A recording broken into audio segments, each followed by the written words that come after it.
Hey everybody, Jason Klamm here.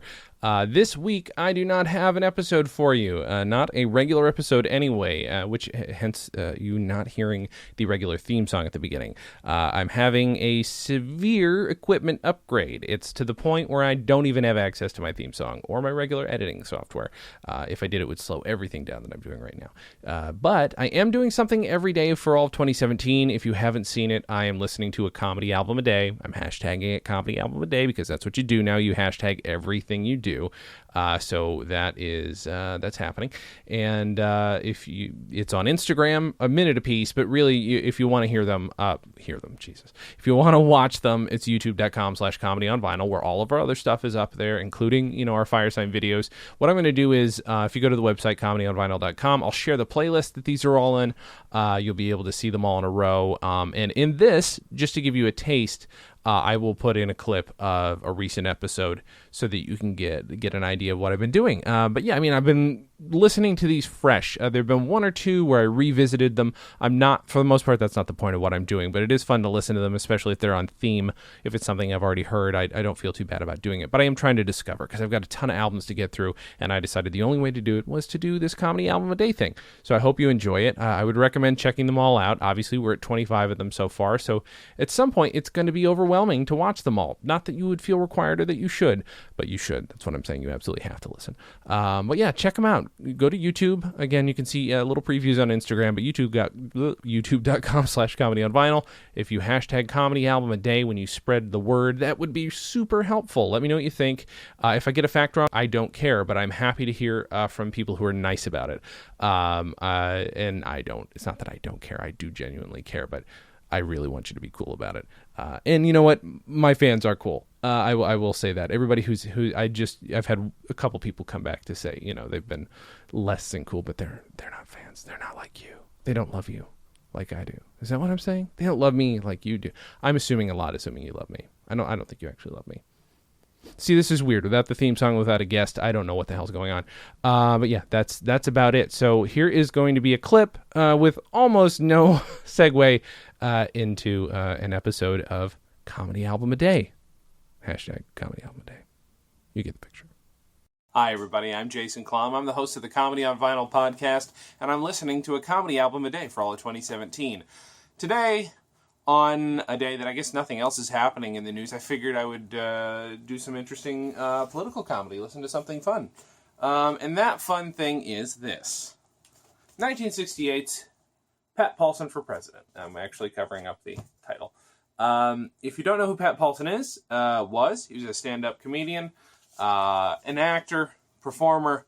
He was on the Smothers Brothers Comedy Hour, and in 1968, he and the Smothers Brothers launched a fictional presidential campaign. For more of this, by the way, if you're just watching this on Instagram, watch the rest on comedy at youtube.com/comedy on vinyl. I first knew about Pat Paulsen. I loved the Smothers Brothers as a kid, but they didn't play full seasons that you could watch as a kid. They're just select episodes. And so I totally missed out on Pat Paulsen with maybe one or two exceptions. I believe the one bit that I remember was him doing his comical definitions. What's a wahini? It's something you put on a bahun with mustard, which has always been a favorite joke of mine. But what I never knew about was the presidential campaign until I saw the documentary Smothered, which is amazing. It's all about the censorship stuff that the Smothers Brothers had to go through. And there are a lot of clips of Pat Paulsen in it doing his presidential stuff. And as his presidential character, he would deal with all these kinds of different issues. And poorly. There's a whole arc to it that involves him denying he's going to run and that he won't serve if he's elected. And the arc then eventually becomes he accepts it, but still admits fully that he's going to remain full of shit. That is just his whole thing. It's perfect satire. It can be very goofy at times. But that's one of the things that's so great about it. It's really pointing out the absurdity of politics. And it has a special place in my heart because I didn't actually discover Pat Paulsen's fake run for the presidency until right after I started my own back in 2004. I've been running this fake campaign forever. It's not as deft as put together by Pat Paulsen and Mason Williams and all the other people at Smothers Brothers. But, it's one of those things where you get a little inspired that this kind of thing went on for, and had so much great success He's just so fun. Well, first of all, I mean, that's the face that the man always kept, except for when he might occasionally crack himself up or make the character of this face smile or laugh at his own jokes half-heartedly. And it's just a delight. Just watch it. I keep saying delight, but watching him crack up, his deadpan, not just deadpan, but he would mumble so much. If elected, I will not run, and if nominated, I will not serve. I can't do it justice, but it's just, you want to listen to everything he has to say because you know that if you do, you're going to miss something. And in fact, as I'm researching a little more about Pat Paulsen that I might not have known, I made the mistake of trying to research while listening to this and had to put my phone down. Because there's a point on here. Let's see, is it side 2? You know what? No, it's side 1. I'm going to have to find the name of it. I apologize. There are a lot of tracks on this. But he starts giving a speech, and this speech escalates. And this speech escalates into him talking about how he's going to deliver the white man's burden to third world countries because they know what to do with it. And eventually it evolves into some very angry German and what sounds like a Sieg Heil at the end. This is almost 50 years later. It's incredibly poignant. You should listen to it. It's wonderful. It's wonderful. Also, and I have actually a bumper sticker over there, which I was going to pull over, but I didn't. My buddy Taylor Jessen gave that to me. It's a bumper sticker of this stuff, Pat Paulsen for President. And then also there's a book. Now, the book I have not read all of, but I can tell you, at the very least, the dedication at the beginning of this thing is kind of, I'll just say, it's a lot darker than what you're going to hear on here. And, it's there he is. There's my Pat Paulsen for President. An album hit on Mercury Records. We cannot stand Pat, which is, by the way, what it says on his logo. So I've got the companion book is very dark. Dark to the point, because here's the thing. This is stuff that had to be subtle. And could be biting in its satire, but could not use maybe the language that they would have wanted to use.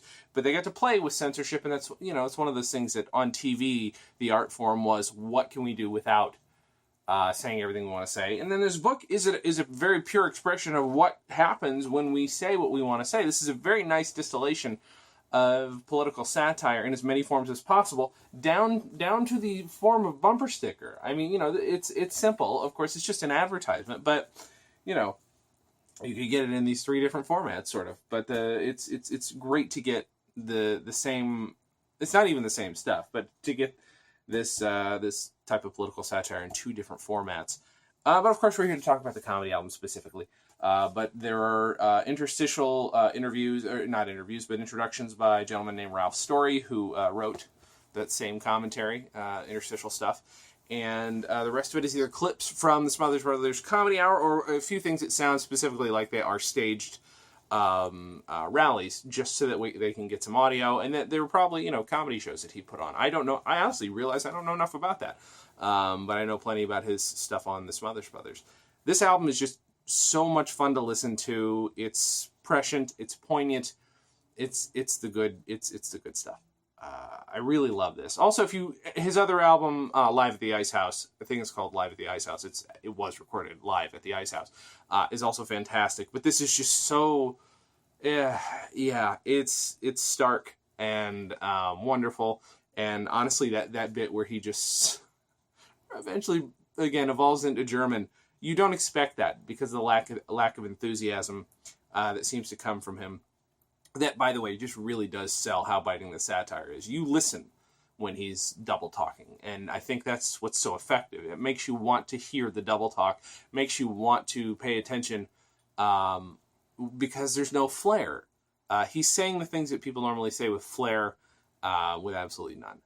Pat Paulsen was a genius. And actually, at one point, I do hope to have his son Monty on the show. We've been talking back and forth. I do hope that happens at one point. I'd like to talk with some more people involved with the Smothers Brothers, and specifically with this album. This is it's kind of a love of mine.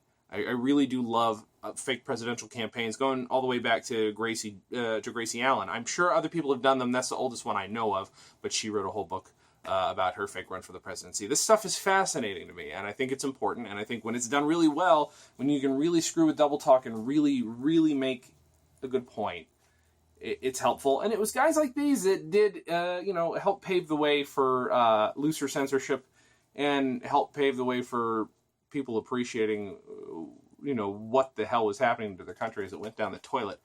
So, listen to this album. Find this album. I don't know if it's on CD. Obviously, you can get on vinyl, and it's fantastic and fun to listen to. Follow us on at Comedy on Vinyl, everywhere you can follow us. If you share this, share it, hashtag it, Comedy Album a Day.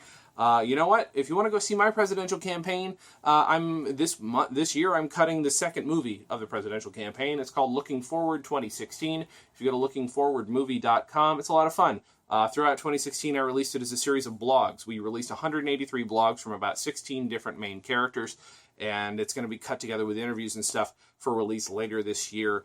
It, of course, wrapped up when the election wrapped up, so it's kind of really weird and depressing to release the final video, the second to last video, where I'm legit crying on camera for what it was. It's a little it's interesting to do it that way.